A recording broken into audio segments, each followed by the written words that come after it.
जरा कल्पना कीजिए एक ऐसे साम्राज्य की, एक ऐसी राजधानी जो इतनी बड़ी और शानदार थी कि यूरोप से आए यात्री उसकी तुलना रोम से करते थे। एक ऐसा साम्राज्य जो 300 सालों तक दक्षिण भारत की कला, संस्कृति और धर्म का किला बना रहा। आज द एक्सप्लेनर में हम इसी विजयनगर की कहानी में उतरने वाले हैं। एक ऐसा नाम जिसका मतलब ही है विजय का शहर। सोचकर देखिए, साल है 1520। एक पुर्तगाली यात्री डोमिंगो पेस भारत आता है और एक शहर को देखकर लिटरली चौंक जाता है। वो लिखता है कि ये शहर रोम जितना बड़ा और दुनिया का सबसे बेहतरीन शहर है। ये कोई छोटी मोटी बात नहीं थी। इससे आप अंदाजा लगा सकते हैं कि हम किस लेवल की शान और शौकत और समृद्धि की बात कर रहे हैं। तो सवाल ये उठता है कि इतना महान साम्राज्य आखिर बना कैसे? हर बड़ी कहानी की तरह इसकी जड़ें भी एक बहुत ही उथल-पुथल भरे एक तूफानी दौर में थीं। 14वीं सदी की शुरुआत में दक्षिण भारत का माहौल, आप कह सकते हैं, एकदम केओटिक था। दिल्ली सल्तनत की तरफ से एक के बाद एक हमले हो रहे थे और सदियों से चले आ रहे पुराने हिंदू राज्य जैसे यादव और काकतीय बिखर रहे थे। ऐसे में एक जरूरत महसूस हो रही थी एक ऐसी ताकत की जो इस उथल-पुथल के बीच एक दीवार बनकर खड़ी हो सके। और इसी जरूरत ने जन्म दिया विजयनगर को। नाम ही देखिए, विजय का शहर। इसकी नींव रखी थी दो भाइयों, हरिहर और बुक्का राय ने 1336 में। और उनका मकसद एकदम क्रिस्टल क्लियर था, दक्षिण भारत को हमलों से बचाना और एक मजबूत हिंदू साम्राज्य खड़ा करना। और ये कोई छोटा मोटा राज नहीं था। हम बात कर रहे हैं 300 साल से भी ज्यादा लंबे इतिहास की। इस लंबे सफर में एक नहीं, दो नहीं, बल्कि 4 अलग अलग राजवंशों ने इसकी कमान संभाली। संगम, सालोव, तुलुव और आखिर में अरेविदु। अच्छा, तो साम्राज्य की नींव तो रख दी गई, पर यह विजय का शहर असल में दिखता कैसा था? चलिए अब सीधे चलते हैं इसके सुनहरे दौर में, इसके पीक पर, और देखते हैं कि आखिर ये शहर इतना महान क्यों कहलाता था। जरा इस नंबर पे गौर कीजिए, 1,80,00,000। ये सन 1500 के आसपास विजयनगर साम्राज्य की अनुमानित आबादी थी। उस जमाने में यूरोप के बड़े से बड़े साम्राज्य को ये टक्कर देने वाली संख्या थी। इससे आपको अंदाजा लगेगा कि हम कितने बड़े स्केल की बात कर रहे हैं। और देखिए, विजयनगर सिर्फ तलवार के दम पर नहीं चल रहा था, ये एक इकोनॉमिक पावर हाउस था, एक सच्चा ग्लोबल ट्रेड हब। यहां से कपास, मसाले, कीमती पत्थर पूरी दुनिया में एक्सपोर्ट हो रहे थे। और बदले में क्या आ रहा था? फारस से सबसे बेहतरीन घोड़े, चीन से रेशम, और ये सब हो रहा था 300 से ज्यादा बंदरगाहों के जरिए। मतलब पैसा पानी की तरह बह रहा था। कहते हैं ना, हर महान साम्राज्य के पीछे एक महान शासक का हाथ होता है। विजयनगर की कहानी में वो महान शासक थे कृष्णदेव राय।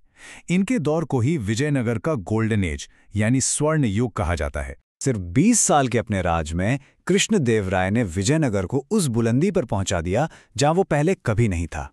एक तरफ तो दक्कन की सल्तनतों को एक के बाद एक हराया जा रहा था और दूसरी तरफ कला, साहित्य, आर्किटेक्चर, हर चीज फल फूल रही थी।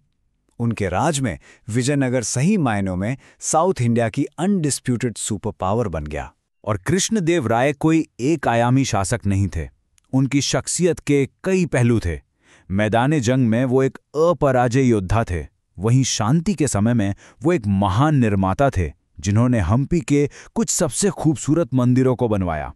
और तो और वो खुद एक बेहतरीन कवि थे। उनके दरबार में तेलुगु साहित्य के 8 दिग्गज कवि रहते थे जिन्हें अष्टदिग्गज कहा जाता था। मतलब वो हर मोर्चे पर बेहतरीन थे। उनके समर्पण का अंदाजा आप इसी बात से लगा सकते हैं। उन्होंने अपने आराध्य देवता भगवान विरूपाक्ष के लिए एक उपाधि इस्तेमाल की, कर्नाटक राज्य रक्षा मणि। इसका मतलब है कर्नाटक साम्राज्य का रक्षक रत्न।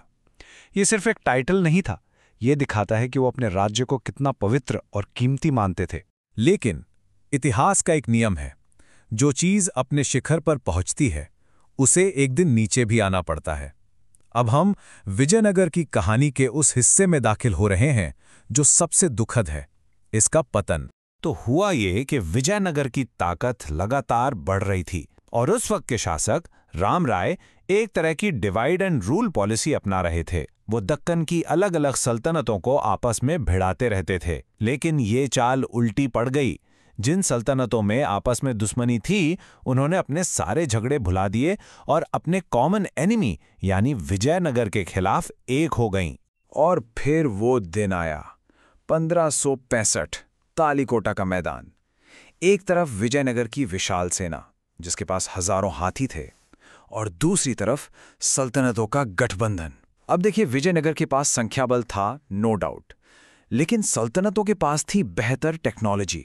उनके पास तुर्की तोपें थीं और उनकी घुड़सवार सेना फारस के तेज तरार घोड़ों पर सवार थी। लेकिन आखिर में हार की वजह न तो तोपें बनी, न ही घोड़े। वजह बना एक धोखा, एक विश्वासघात। लड़ाई के एक क्रूशल मोमेंट पर विजयनगर के ही 2 बड़े सेनापतियों ने पाला बदल लिया और दुश्मन से जा मिले। बस इसके बाद तो पूरी सेना में भगदड़ मच गई। शासक राम राय को पकड़ लिया गया, उनकी हत्या कर दी गई, और लीडर के बिना इतनी बड़ी सेना ताश के पत्तों की तरह बिखर गई। लड़ाई तो खत्म हो गई, लेकिन असली तबाही तो अब शुरू होनी थी। जीतने वाली सेनाओं ने महीनों तक, जी हां, महीनों तक विजयनगर शहर को लूटा, जलाया और बर्बाद कर दिया। कुछ सालों बाद जब एक इटालियन ट्रैवलर वहां पहुंचा तो उसने लिखा कि घर तो खड़े हैं लेकिन खाली, और उनमें इंसानों की जगह अब सिर्फ बाघ और जंगली जानवर रहते हैं। सोचिए, जो शहर कभी रोम को टक्कर देता था वो अब एक भुताहा खंडर बन चुका था। तो क्या यही अंत था? क्या एक शहर के बर्बाद होने से एक पूरे साम्राज्य की कहानी खत्म हो जाती है, या फिर उसकी विरासत इन खंडरों से कहीं ज्यादा बड़ी थी? जवाब, जैसा कि हम देखेंगे, उन पत्थरों और उन परंपराओं में छिपा है जो आज भी हमारे बीच जिंदा हैं। तो चलिए कहानी के आखिरी हिस्से में चलते हैं और बात करते हैं विजयनगर की विरासत की, उस लेगेसी की जो आज भी जिंदा है। विजयनगर की सबसे पहली और सबसे ठोस विरासत तो उसके पत्थरों में ही कैद है, उनका यूनिक आर्किटेक्चरल स्टाइल। ये एक तरह का मैशअप था जिसमें चालुक्य, होयसल और चोल, इन सभी महान शैलियों का बेस्ट ऑफ द बेस्ट लिया गया था। आज भी जब आप हम्पी में उन विशाल राय गोपुरम को देखते हैं या उन कल्याणा मंडपों को देखते हैं तो आप उस दौर की भव्यता को महसूस कर सकते हैं। लेकिन विरासत सिर्फ पत्थरों में नहीं होती है ना।